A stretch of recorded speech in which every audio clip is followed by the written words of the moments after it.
Hi folks, welcome to the Real Meat Stick. I'm David, and today we're going to be making 10 pounds of hot Italian sausage. So as part of our process, we've already gone ahead, ground up our 40 pounds of boneless pork butt, Boston butts, as well as 5 pounds of that USDA prime brisket trimming. I went ahead and separated it out into several bags of 8 pound and 2 pound quantities. We're going to take a 8 pound bag and a 2 pound bag, make ourselves 10 pounds of sausage today. What we're also going to do is use a seasoning from Excalibur. It's their hot Italian seasoning brand. The bag comes as a half pound bag, which is good for 25 pounds of sausage. So we're going to need to work today in ounces. And by that, simple math tells us that 16 ounces is 1 pound. So therefore, half of that, being that it's a half pound bag, would be 8 ounces of mixture, which would be good for 25 pounds. So I've gone ahead and pulled out one of our package. This one, again, like I said, this is from Excalibur. I ended up getting this from Walton's. Their tagline is everything but the meat. So we've got our seasoning, I've got the meat. Let's get some of the math started here so we know just how much of this seasoning we're gonna need for 10 pounds.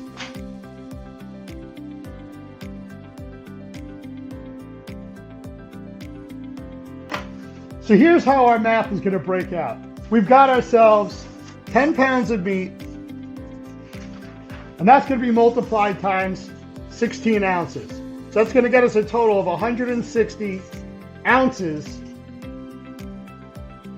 Next, what we're looking at is what would be the total quantity if we were to use this entire bag for 25 pounds. Well, again, what we're gonna do there is take 25 pounds of meat, and we're gonna multiply that out times 16 ounces. That's gonna get us to a total of 400 ounces. And that's representative of 25 pounds of meat. So the question now is, what does that come out to be in regards to how many ounces is per pound? Well, the math is quite simple. So we have 400 ounces, and we're gonna divide that by 8 ounces, which would be our half a pound. That's gonna get us to 0.02 ounces per pound. So how do we do the math next? Well, we're gonna take 160 ounces and we're gonna multiply that times 0.02. That's gonna get us to a total quantity that we need of 3.2 ounces of seasoning. So I've already gone ahead, weighed this out. I used our dry weight scale, tared it out for what the weight was on our 1 cup measuring cup. And then I measured out in here 3.2 ounces. So first we tared this out, then we went ahead and poured in our seasoning. We have exactly 3.2 ounces in here. So that's what we're gonna use today for our 10 pounds of meat.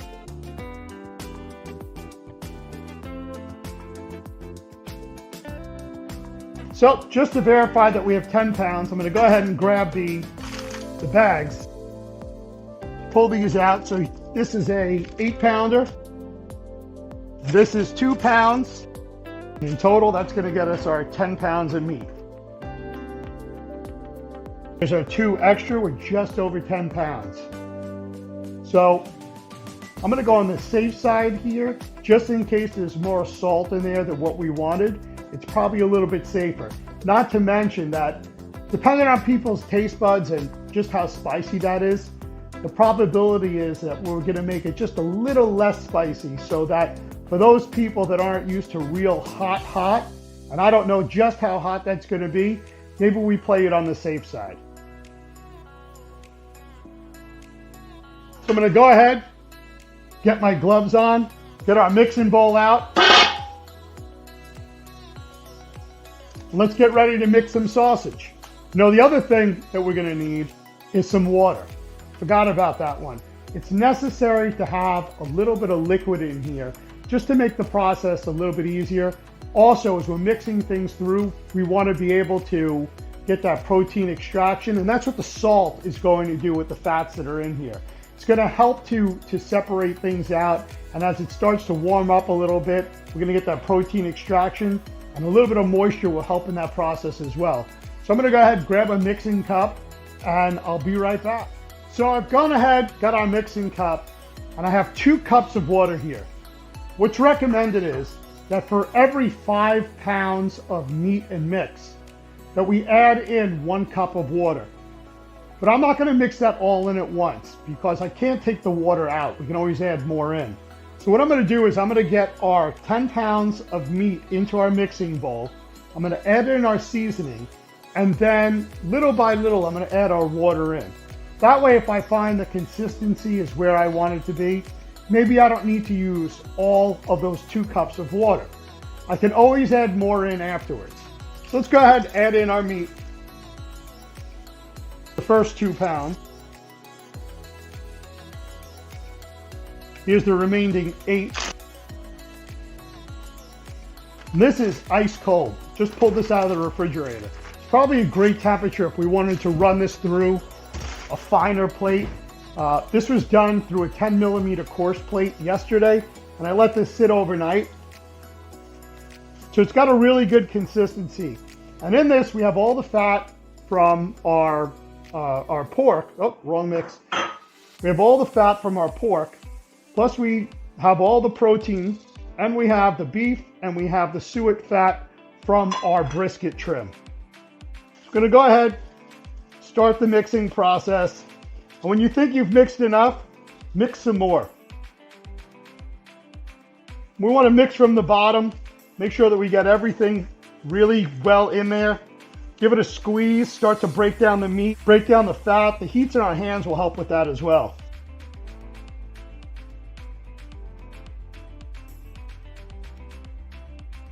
Now, as far as the salts go, what we generally like to get to is about 1.5% of our total weight. So in this case, if we have 10 pounds, we're going to want to have 1.5% of the total spice mix in here. 1.5% of the total salt volume in here.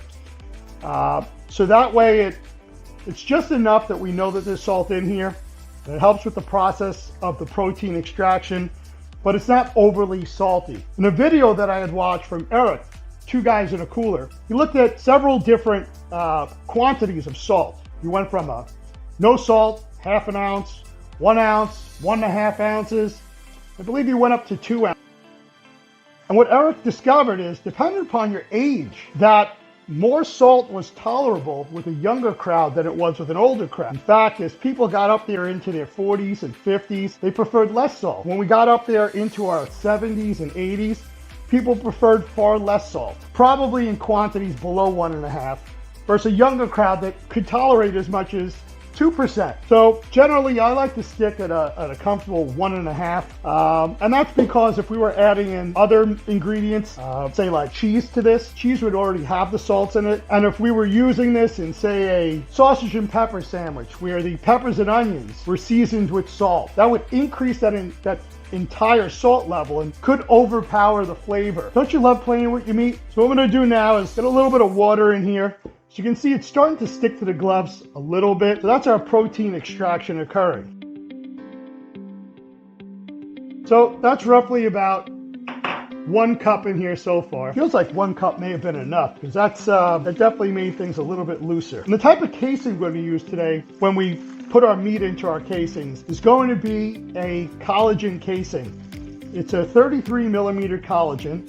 And I got it from a company called Weston. You might be able to find it online. I believe you can find that as well in some of your sporting goods stores nationally. Pretty common brand that's out there. So we're gonna try that today. Unlike some of the casings, like our natural casings that are packed in salt, it's not necessary to soak it. In fact, it's not recommended to get it wet at all. All of the moisture is gonna come directly from our meat.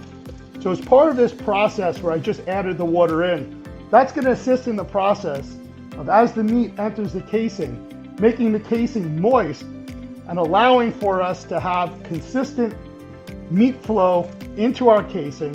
And then after the fact, as long as we don't overstuff it, it'll be pretty easy for us to tie our sausage off and to make links out of it. So as we begin, it's going to come out as just a large rope. Then we'll go back, we'll tie it, and then I'm gonna let it dry overnight. The reason for that is I want to allow everything that's once inside the casing to sort of make its own consistency, and the moisture flows through properly. And this sausage is going to be consumed tomorrow at a buddy's house. So I'm going to be making a couple varieties today, but for this video, for this purpose, we're just going to be sticking with this hot sausage. I'll tell you, I can smell it. It's got a nice amount of red pepper. Tickles the nose a little bit. That's sticking much better. Look at that. So just to show you what this protein extraction is, the meat on its own will just stick to the glove. Just hangs there. That's exactly the consistency we want. The meat's not falling off. That means that the fats and the proteins, they've gone through a chemical process. So now that we've got a good mix, I'm gonna reset for a second. I'm gonna get our 15-pound sausage stuffer out, and I'm gonna come back, get that clamp down onto the table, clean up a little bit, and get ready to start making sausage. So I'll see you as soon as we get back. All right, welcome back. So what we've gone ahead and done here is we've gotten out our 15-pound sausage stuffer, and I went ahead and clamped it down onto the table. I don't want it to move as I'm utilizing it. I'm working with one hand to crank it, and obviously one hand to feed the sausage. We want to be able to maximize the most amount of power that we can, but at the same time, not gorilla it off the table. So I put on the smallest of our horns, and I'm going ahead and put in our 10 pounds of meat into our hopper, and then we'll put it into our machine. So one of the things we're going to want to try to do here as we're filling is to eliminate any of the air pockets that we might have at the bottom. I'm not going to be pricking this sausage and putting holes into the casing. So what we're going to start off doing is just loading it into the bottom, pushing it against the walls, and doing all that we can in order to limit the amount of air. Any air that is in the bottom right now, I'm trying to push out. As far as pockets of air, I'm doing the best that I can to work it in around the sides and then press it down. As a precaution, what's included on the plunger of this Meat Your Maker 15-pound sausage press is an air release. It's located right here on this nut. So even in the event that there was an air pocket, we're able to push that air out by simply pressing down on the nut if it pops up, and that'll release some of that air pressure that's inside. So technically, we have two ways to get rid of the air. What's going to be coming out of our horn and what we have right on the top of our plunger. So here we've gone ahead and we've loaded it up. We still have plenty of room inside.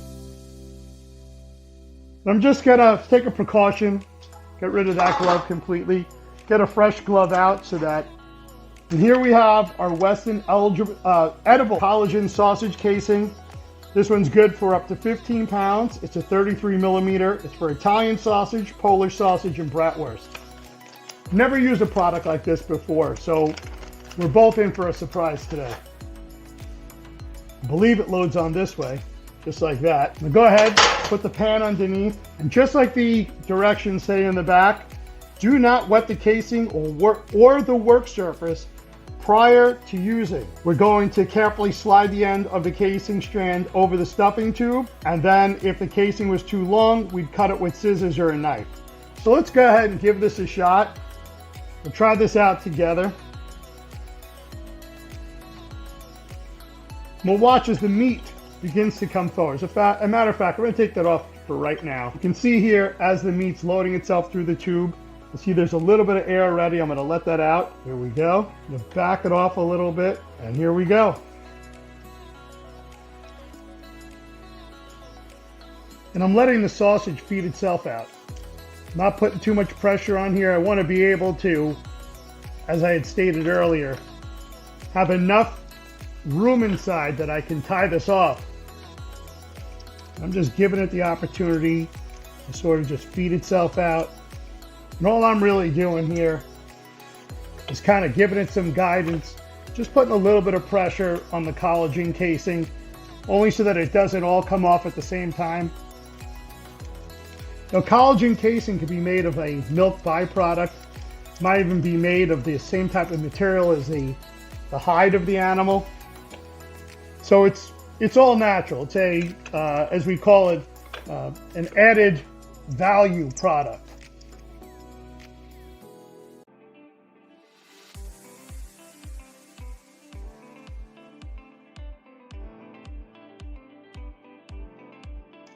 Look at this, coming out just like a snake.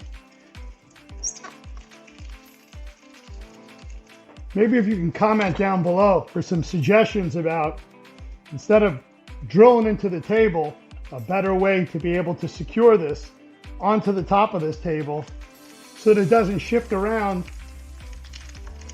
as we're doing this.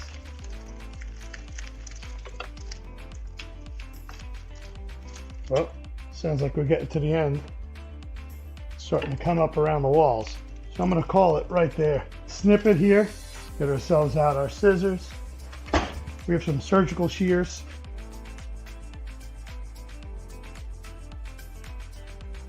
And now we can begin the tying process. So what I like to do is to get the width of my hand as a guide for how big I want the sausage. So right there, I like it. I'm gonna give it a pinch, twist it. Then I'm gonna get the measure of my hand again, give it a pinch with my pinky right there, and come one more forward, about right there. I'm gonna give that one a twist, and repeat that again. Get the distance, give it a pinch, I'm gonna go forward again. Same thing, find where we wanna be, give it a pinch, come forward, find the next one, tie it off there. Made that one a little bit too small. We're going to continue that all the way through. So we'll be right back. All right, so here we are. Went ahead and cleaned up some of our machinery, took a break to just write down some of the ingredients and the procedure that we went through today in making our sausage. So again, this is 10 pounds of hot sausage. We started off with 160 ounces of meat. We started off with our Excalibur hot seasoning. It was an 8-ounce packet, which was good for 25 pounds. Our math brought us down that 25 pounds times 16 ounces to the pound gave us 400 ounces of meat. We then took our 400 ounces of meat and divided that by our 400 ounces was the equivalent of 25 pounds. Let's just go through that. So 400 ounces represented 25 pounds, divided by an 8-ounce packet, which is good for 25 pounds, gave us 0.02 ounces to each pound. So we started off with 10 pounds of meat today, 16 ounces to the pound, which gave us 160 ounces, that yield that we were working with. We multiplied that times our 0.02 ounces per pound, and we ended up needing to use 3.2 ounces of the Excalibur hot Italian sausage seasoning. With that, we mixed it through, added in 1 cup of cold water, and we mixed and mixed and mixed until we had our protein extraction. At that point, we put it into our 15-pound sausage stuffer. If you have a smaller one at home, you'll be able to just take your 10 pounds and put it into a 10-pounder. Or if you have a 5-pounder, you'll break it up into 2 batches. We used our Weston 33 millimeter collagen edible casing, and we ended up with 10 pounds of our sausage. So I want to give a big thank you today to Al Lunacy. You should check him out and check out his YouTube channel. Gave me the opportunity the other day to join his webinar, and then to also be part of his after show. I also want to give a big thanks to Emergency Ribs with a Z at the end for giving me the confidence and some words in order to get started off, and some camera techniques. I'd also love to give a big shout out to Kip, Carnivore Kip. Gentleman is down 70 pounds. He weighed nearly 400 pounds back in January. And at this point on his carnivore diet, he's down an amazing 70 pounds. So Kip, this one's for you, pal. I think that 10 pounds of sausage might be a bit much for you, but You've been doing an outstanding job. I want to support you in all of your carnivore ways, so this one's for you. And of course, I'm going to ask that you like, subscribe, ring that bell, and please do me a favor, leave some comments down below. I look forward to seeing you in the next video where we make another 10-pound batch, and we'll see where we go from there. Thanks a lot for stopping by, and I'll see you again. Take care, folks. Hi, folks. David here with the Real Meat Stick. And today, we're going to take 10 pounds of our mix of boneless pork butt, that's our Boston butt, as well as what's mixed into that, a 5-pound equivalent of USDA prime brisket trimmings. And the fat, the suet fat is in there as well. We went ahead and we ended up grinding up 40 pounds of pork butt and 5 pounds of the prime brisket. We separated that out into bags. We have 2-pound bags and we have 8-pound bags. So combined, that's our 10 pounds. And then what we're going to do today is make a sausage. It's a Parmesan and garlic bratwurst seasoning that I got from PS Seasoning. This bag, 1 pound, which is the equivalent of 16 ounces, is good for 25 pounds of meat.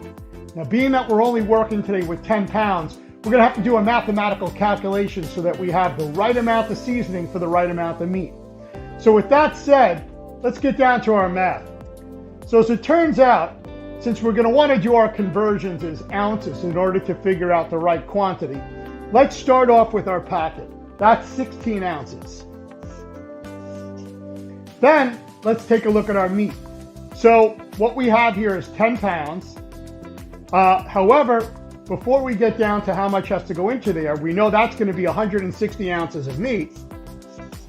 We need to figure out how many ounces is for 25 pounds. So it's a simple mathematical calculation. We're going to take 25 pounds and we're going to multiply that times 16 ounces. Quick math on this one. That's 400 ounces. So now the question is, with 400 ounces, what does that come down to be for per ounce? Again, this is going to be simple math. We're going to take 16, we're going to divide that by 400, and that's going to get us to 0.04, I believe. That is correct, 0.04. So now we're going to take our 0.04 and we're going to take our 160 ounces. So we have 160 ounces of meat, and then we're going to multiply that times 0.04, which is our quantity. This is our seasoning per ounce. And that's going to get us to a total of 6.4 ounces that we're going to need. Sorry, 6.4 ounces is what we're going to need to weigh out. So let's get started with that. I'm just going to hold up to the camera what this math is. So we have 16 ounces of our seasoning in the packet, and we've got 25, which is good for 25 pounds of meat. That's the equivalent of 400 ounces of meat. So what we did is we took our 16 ounces, we divided it among the 400 ounces that would be good for the 25 pounds, and that got us a number of 0.04. That's 0.04 ounces of seasoning per pound. So our 10 pounds, very simple math, 16 ounces to a pound, 10 pounds gets us 160 ounces. So our equivalent of 160 ounces times 0.04 ounces of seasoning per pound gets us to 6.4 ounces in total that we need to use. So let's start off by getting ourselves our measuring cup. This is a 1 cup measuring cup. We'll start up our dry scale. We want to make sure that we're on ounces. Right now it's on grams, so we're going to switch our units over to ounces. And then we want to tear out the scale for what the weight of this 1 cup measuring cup is. We're going to tear that out so we get to 0. And now we need to add in 6.4 ounces. I believe I might have a scissor. Whoop, not even necessary. That opened up nice and easily. So let's get in here 6.4 ounces. 6.3, 6.4, exactly on the dot. So I'm going to go ahead and I'm going to put this right into our mixing bowl right off the bat. I don't want it to spill.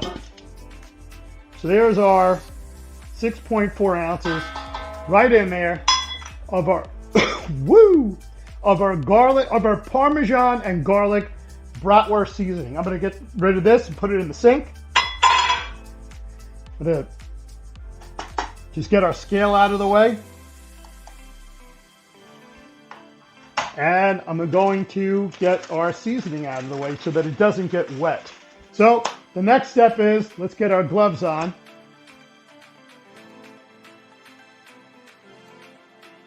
And we're going to mix in all 10 pounds of our meat. Actually, before we do that, let's get our water out of the way. That way we're not contaminating our measuring cup with our dirty hands. So I'm going to start off with 2 cups of water. And what I found is that typically for every 5 pounds of meat, that about, let's say, 1 cup of water is necessary. However, I don't think that's a constant. What I found is that in some cases, 1 cup of water has been enough for all 10 pounds. And then I found in other cases that depending upon how cold the meat is and the type of protein extraction and of course what's in our seasoning, that it can affect the consistency of our sausage mix. So let's start off with the first 2 pounds and get that in. I am still breathing that seasoning into my lungs.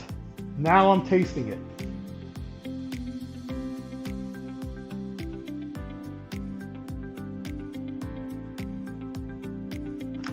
So just like that, folks, we emptied out my meat bag. Let's start our mix. We kind of want to massage that in. And one of the key takeaways, I know I've said this beforehand, but one of the key takeaways is that you want to constantly mix. Even when you think you've really mixed everything through, keep going. But as far as protein extraction, you'll notice right now, if I just grab a handful, it doesn't stick to my fingers too well. Kind of just falls right off. So what we're going to notice is the protein extraction is going to lend to making this extremely, extremely sticky and tacky, and it's going to stick to my gloves really well. And that's a sign that we've accomplished appropriate protein extraction. We're at that point that when we prepare this as it goes into our casing, and then obviously onto whether it be a smoker or a grill, or if you're going to put them into a cast iron pan and fry them up, or whatever your method is that you cook your sausages. Maybe you're somebody who puts them in a crock pot. Whatever that method is your end product. When you bite into that sausage, when you put my sausage in your mouth, what you're looking for is that it has the right meaty consistency. By that, we want to make sure that it's not like a hamburger where it begins to flake apart. But rather, it sticks together, it all cooks into one solidified meat log. So as part of that, we want to break down these fats. We want to, at this point, begin to allow them to smear as the protein and the fats warm up in my hands. So we're going to work this for a while, almost to the point where you feel like you're getting carpal tunnel, and your biceps, your triceps start to feel it. It becomes a real workout. And I can see that we've still have a little bit of seasoning at the bottom, and it's clumping up in some regions, so it's really not mixed through consistently just yet, rather. So one of the things I'm noticing as I'm mixing it through, and we're finding pockets of globs of seasoning, is that there appears to be a really good amount of Italian seasonings. Looks like Well, first and foremost, obviously we've got Parmesan cheese and we've got garlic, but I'm also seeing some green seasoning. That might be some oregano. I don't think that's basil. And we're gonna knead it through. It's not just about turning it, but it's also about pressing down, squeezing it between our fingers, working the seasoning in everywhere. It's truly getting tacky now. It doesn't have that same consistency of when it first came out of the mixer through our number 10 plate, and it was a coarse grind. I'd say that's looking pretty damn good. So let's see what it's looking like on my glove with regards to protein extraction. I'm gonna get some of this off. Just gonna get a grasp on it. Look at that. Look how that sticks. Completely different than it was before we added in our seasoning. And that's really because of the salt. Again, when it comes down to the quantity of salt that we want to use, this is all a big science experiment. It's all a big mathematical chemistry equation. The number I like to get to is 1.5% of total weight should be salt. I found that when I had looked this up and spoke with other people in the, say in the Facebook and YouTube marketplace, like Eric from Two Guys in a Cooler. Eric did a great experiment where he looked at no salt all the way up to 2 ounces of salt. And what he found out is anything that was between 1.5% to 1 3/4 was the ideal amount of salt. And another takeaway was that if you're not adding anything else into it, 1.75 it's a fair number. However, in the event that you're adding cheeses in, or your final product is going to be, say, sauteed in with peppers and onions, or into a sauce, like a red sauce, a Sunday sauce, those other sauces might contain salts, or those other products that we're adding this to might have salt. And that salt level, if we went too high in our sausage, would affect the meal. So to be consistent, we'll stay at 1.5%. I'm unsure at this point where I'm going to use this, besides at a friend's house this weekend. We're going to be having some hot sausage, and I'm also adding along this Parmesan garlic bratwurst. As far as he's concerned, it's another Italian sausage. I don't know what his thought process is on bratwurst, but this is the real American way, even though it's a German product. Bratwurst coming out of Germany. But we see bratwurst at our football games, at our baseball games. So just like the good old American Frankfurter, the good old American bratwurst, like a bratwurst and a beer, go real well together at a sporting event or a backyard party. So I'm going to say at this point, after at least 5 to 7 minutes of mixing, and time goes by pretty quick when I'm talking to you guys, I'm going to say that this has a really good mix at this point, and it's time for us to get our casing out and start loading up our 15-pound made-by-meat sausage stuffer, cleaning off the table a little bit, and getting ready to start stuffing sausage. So we'll be right back. Oh, you know what? We forgot to add the water in.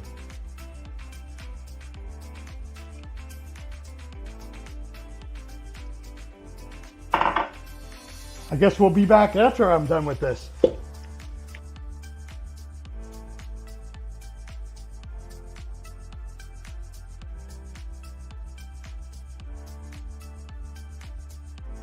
Let's take a look at our protein extraction now. It's really sticking to the bowl too. See where we're at. Yep, that's a hanger. Look at that. Open up our fingers so you can see I'm not holding it in there.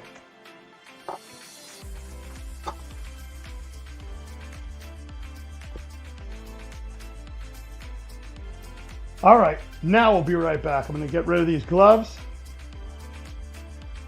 and we'll be right back. So, welcome back. We've got our sausage stuffer set up. And what we're going to be using today is a product from a company called Viscofan. This is Viscofan USA. This is a 32 millimeter edible collagen casing. This is I think there's about enough here to fill 2 or 3 football fields of sausage. So this was very nicely sent over from Viscofan for our use. Beautifully packed. This is the type of product that is used in commercial manufacturing of sausage. Without getting too much into who might use this, it's your major sausage makers, your major retailers. It's in another form. This is used for making hot dogs. That would be rather, instead of a collagen form, that would be in a plastic type of format, which right now is slipping my mind the name of that material. I'm sorry about that. But that's where this would be used. So just following the directions on the box, when it goes to loading this, it says right here, stuff in this direction. So the first thing I'm going to do is go ahead and put the meat into our 15-pound hopper. And then I'm going to come back and put this in. And we're going to load it in the correct direction. And I'm going to think about what the name of that plastic material is that's slipping my mind right now. But if you happen to remember, please drop it in the comments section below. And don't forget to like, subscribe, ring that bell, follow me on Facebook, YouTube, Rumble, Instagram, Twitter. All the links will be in the description down below. So again, when we load our hopper, what we're looking to do is to get as much into this without putting in a pocket of air. So at this point, we're going to start right at the back, begin to work our way forward. That way we don't have any pockets of air. And I'm also doing my best not to contaminate my other hand, since that's the hand I'm going to want to use when I'm cranking. Oh, just came to me. The name of the plastic material is cellulose. So for those of you who were able to get to the comment section and put it in, I'm sorry I don't have a prize for you, but your ego probably feels so much better. I'm just packing it in there nicely. I'm listening to hear if it's going to burp at all, but most likely not, since any of the air that might be at the bottom now and where I'm pressing down would be coming out of the horn.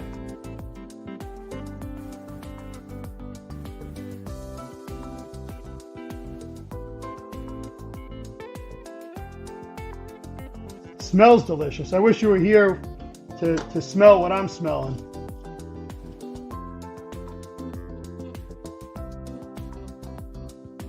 So I'm going to take the liberty of moving this bowl out of the way since we don't need it any longer.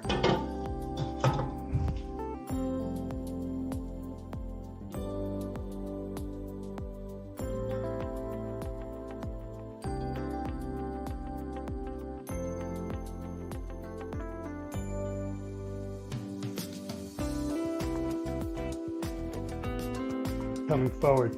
Now, because this is a natural collagen edible casing, there's no need for us to take the casing off before we cook this, whether it be that, again, we're going to put this on a smoker or on a grill.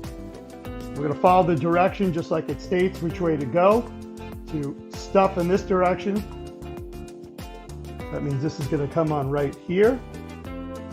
And it looks like it's done perfectly. I'm going to close that up so that it doesn't get wet or contaminated in any way.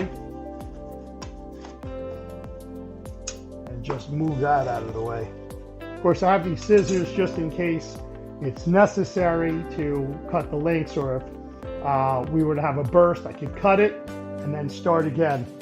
The other thing that you'll notice is that not only is it not recommended to wet the casings, but we also don't want to have a wet countertop as we're doing this. So the waters and the moisture that's in our meat is what's going to make our casing moist and allow it to flow off, and that's how it's going to get that moisture.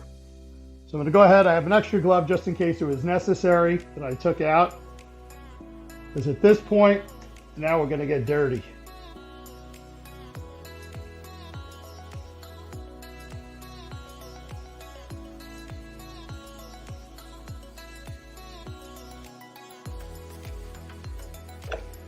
back it off a little bit, stretch this sausage out on the table, make it easier later on for when we're going to tie this off. Whoops, that might have been a critical error. Let's see if we can fix that.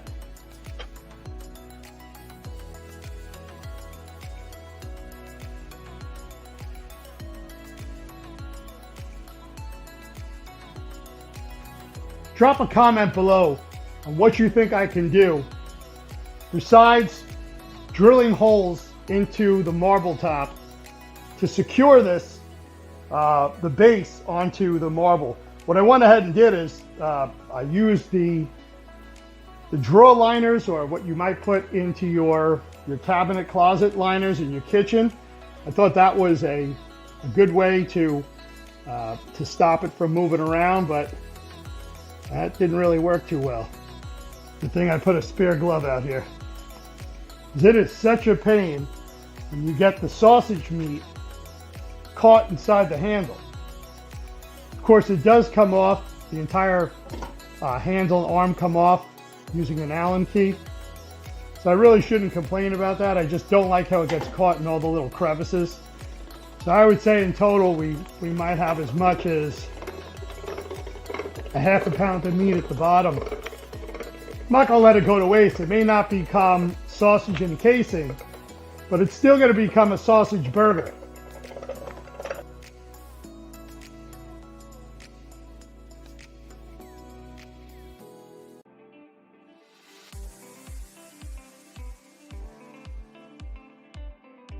So folks, we have quite a bit of sausage here to work with. So I'm going to go ahead and, oh, that one ripped right there. What do you know? Well, looks like we got more sausage burger.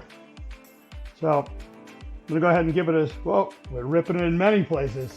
Well, maybe those are going to become individual sausages.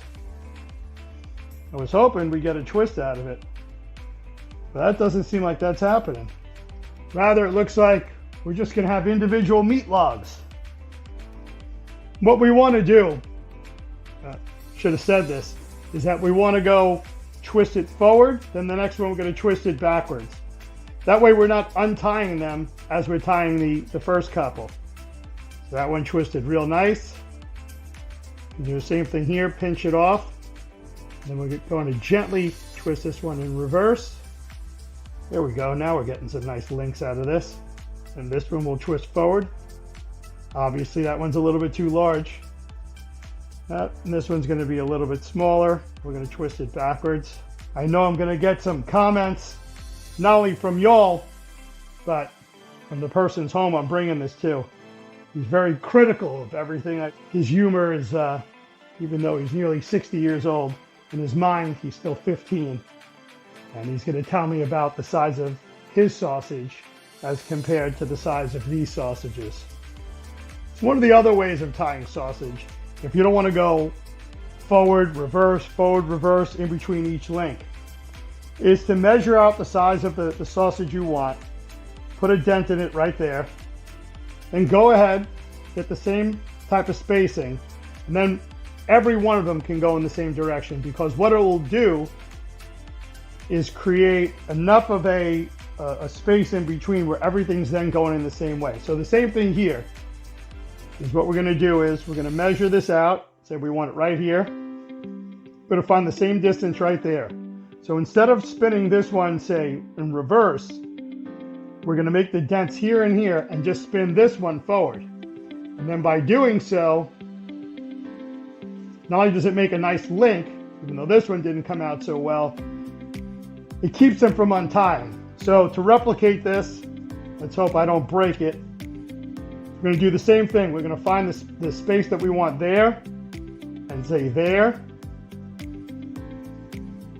And just give it a twist.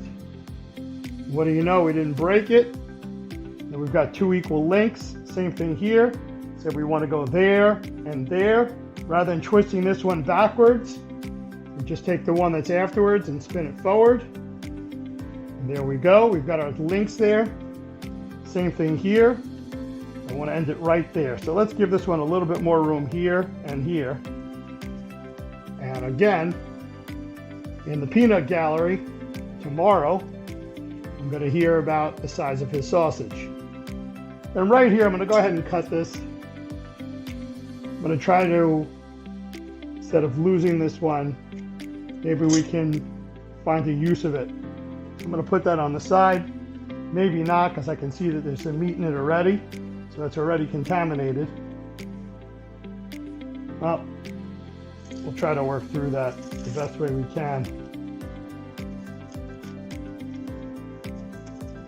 I don't think we're going to be able to. It looks like that one's about as good as dead, especially now that I'm touching it. So let's just kiss that one goodbye. So that's the thing. It doesn't dawn on you until you're actually touching it that you start contaminating one end to the next end. So we've got quite a bit of sausage here.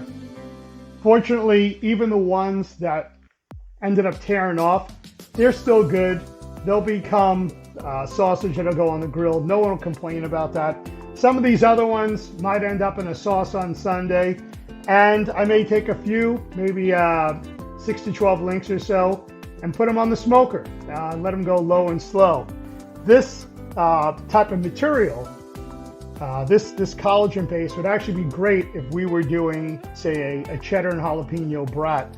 This is a breathable material, meaning that if we were doing a cold smoke, say we were doing Texas hot gut, or we're doing a Texas jalapeno and cheddar bratwurst, this type of material is great for putting into our smokers and hanging these and doing a low and slow at about 160 degrees or so, then putting them into an ice bath. And you know what? Maybe we should do a video like that as well. Put that down in the comments below. Again, like, subscribe, ring that bell, and I'll see you in the next video. Thanks again for watching. I want to give a big shout out to Eric from Two Guys in a Cooler.